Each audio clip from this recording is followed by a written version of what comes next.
Құрметті тыңдармандар, арнама тіркеліп үлпіл басып пікір қалдыруды ұмытпаңыздар. Мен сенімен ажырасам. Халима мен Олжас отау құрғандарына 22 жыл болды. 4 қыздары бар. Халима 4-ші қызын әзер босанған. Дәрігерлер енді бала көтеруге болмайды деп тыйым салған. Халиманың аяғы ауыр болған сайын Олжас ұл бала күтумен болды. Іштей ұл баласының жоқтығынан алып, бірақ Халимаға білдірмеуге тырысады. Күйеуінің ұл бала аңсайтын Халима жақсы біледі. Бірақ ұл бала тақырыбында ешқашан сөз қозғалмайды. Екеуі іштей күрсінеді де қояды. Еркек үшін ұл баланың жолы бөлек қой. Әулеттің ұрпағын жалғастырушы, қара шаңырақтың иесі. Олжас отбасында жалғыз ұл. Енді міне, жалғыз ұлдан бір тұяқ жоқ.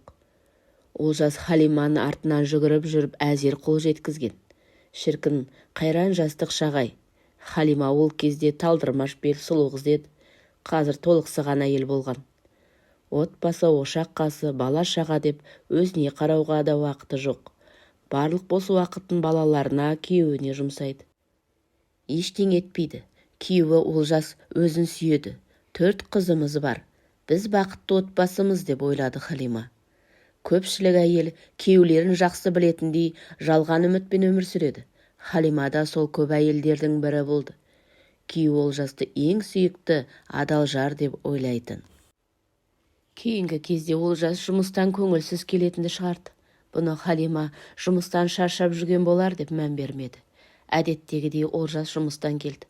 Халима күйеуін дастарханға шақырды. Олжас тәбетінің жоқтығын айтты. Халима қыздарына кешкі астарын беріп болып, ыдыс аяғын жуып асханада күйбең тіршілікпен жүрген. Олжас асханаға кіріп, артынан есікті жапты. Бұл қылығына Халима таң қалып қалды. Халима, кел отыршы, сөйлесетін сөз бар. Ойында ештеңе жоқ. Халима күйеуінің қасындағы орындыққа отырды. Халима, қазір мен саған бірдеңе айтам. Бірақ сен сабырлы болшы, өтінем. Балалар ештеңе естімеуі тиіс. Халима қорқып қалды. Не болды Олжас? Тыныштық па? Халима, айтамын, бірақ сен өз-өзіңді ұста. Не болды Олжас? Айтшы енді, адамды қорқытпай. Халима, кешір мен. Күйеуі өзінен қалжыңдасып тұрма деп Халима күліп. Не үшін кетшер? Халима, менен бір қызын аяғы ауыр болып қалды. Ұл бала туды. Халиманың құлағы шыңылдап, көзі қарауытып кетті. Жүрегі қатты соғып бұлқынып, кеудесін жарып шығатындай. Жан жарасын сезінбей қашып құтылғысы келетіндей.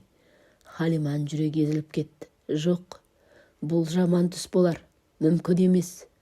Қалайша күмәнсіз сүйген адал жары осындай сатқындық жасайды.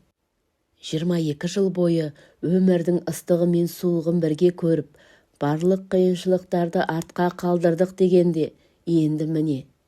Халима сенгісі келмеді. Көзінен аққан жасты тыя алмай дірілдеген дауыспен. Не дейсің? Олжас, айтшы. Қалжыңдап тұрмын деп. Айтшы, өтінем. Кешір Халима, қалжың емес, шындық. Жоқ. Қалай ғана олай істедің, Олжас? Қалай дәтің барды? Халима, мен қазір саған бәрін түсіндірем. Жүйкесі жұқарған Халима айқайлап жіберді. Не түсіндіресің? Не? Енді түсіндіретін не қалды? Олжас Халиманы құшақтамақшы еді. Халима тоқ соққандай орнынан ыршып түсті. Жолама маған. Халима, тыңдашы. О қыз мен үшін ештеңе білдірмейді. Бұл қас қағымда болған қателік. Кешір мені. Мен сені сүйем. Тек сені ғана сүйем. Халима, қыздарымды жақсы көрем. Сендер менің өмірімнің мәнісіңдер. Сендер менің отбасымсыңдар. Мені сүйгендіктен жатқан екенсің ғой басқа мен. Өте тамаша, деді Халима тістеніп. Халима, сабыр етші. Тыңдашы мені. Олжас, бәрі түсінікті. Киімдеріңді жина да үйді босат. Сен енді көргім келмейді. Ертең барып ажырасуға арыз беремін. Халима, ол қыз мен үшін ешкім емес. Мен отбасымды бұзғым келмейді. Қайдағы отбасы?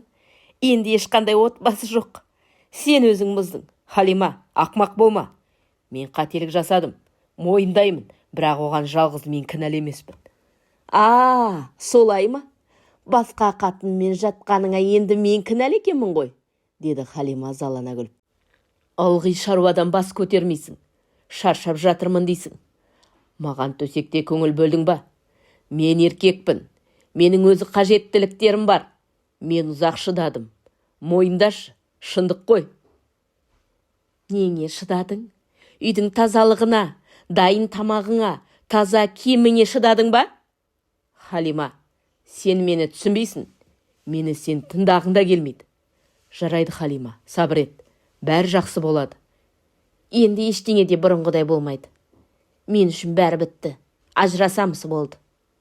Халима, мен сенімен ажыраспаймын.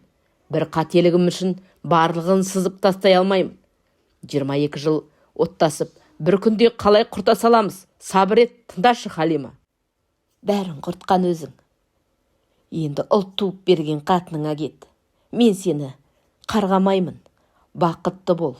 Ұлаңсап жүредің, енді арманыңа жеттің. Халима, сабыр етші. Мен сендерден ешқайда кетейін деп тұрғаным жоқ. Сонда не істейін деп тұрсың? Менің үстімнен екінші әйел алайын деп бедің? Халима, маған екінші әйелдің керегі жоқ. Сонда саған не керек? Халима, ұлымды перзентханадан алып шығу керек. Оған менің қатысым не? Өзің шығара бер. Қатысың бар, Халима. Ертең ақырғы күн. Баланы перзентханадан алып кетпесек, балалар үйіне өткізеді. Халима, ұлыма ана болшы. Ұлымды өз балаңдай бауырыңа басып алшы. Өтінемін. Ұлымды туған қыз. Ертең баланың әкесі мен екенімді растайды да, баладан өз еркімен бас тартады. Бағанадан бері осы еді айтпағым. Осыған келісесің ба? Халима. Халима не айтарын білмей үндемей отырып қалды. Не ойладың? Не істейміз? Деп Олжас жалтақтап Халимаға аянышты көзбен қарады. Халима бәрін ақылға салып, өзін өзі сабырға шақырды. Күйеуінің ойнасынан туған ұлға ана болуға келісті. Ертесі 4 қызын ертіп, Олжас пен Халима перзентханадан кішкентай ұлдарын алып шықты.